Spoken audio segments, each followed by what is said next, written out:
ಅದ್ರ ಏನಾಗ್ತದೆ ಸರ್, ಅದಕ್ಕೆ ಹಂಗೆ 20 ದಿವಸ ಏನು ಕೊಡ್ತೇವಲ್ಲ ಸರ್, ಇದು ಬೇಕಾಗಿಲ್ಲ ಸರ್, ಸ್ವಲ್ಪ ಕಮ್ಮಿ ಕಮ್ಮಿ ನಡೀತದೆ.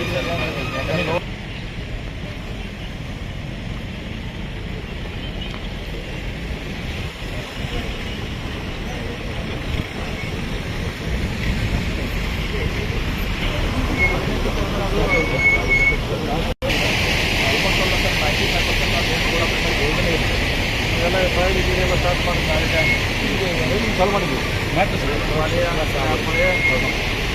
ಒಂದೇನೋ ಟೈಮ್ ಇಲ್ಲ ನಮ್ಮ ಕಡೆ ಹಾಕಿ ನೀರು ನಮ್ಮ ಭಾಳ ಅರ್ಜೆಂಟಿಗೆ ಅದು ಮಾಡ್ತೀವಿ. ಡೇ ನೈಟ್ ಮಾಡೋಕ್ಕೆ ಸರ್, ಇನ್ನೂ ಡೇ ನೈಟ್ ಮಾಡಿದ್ವಿ.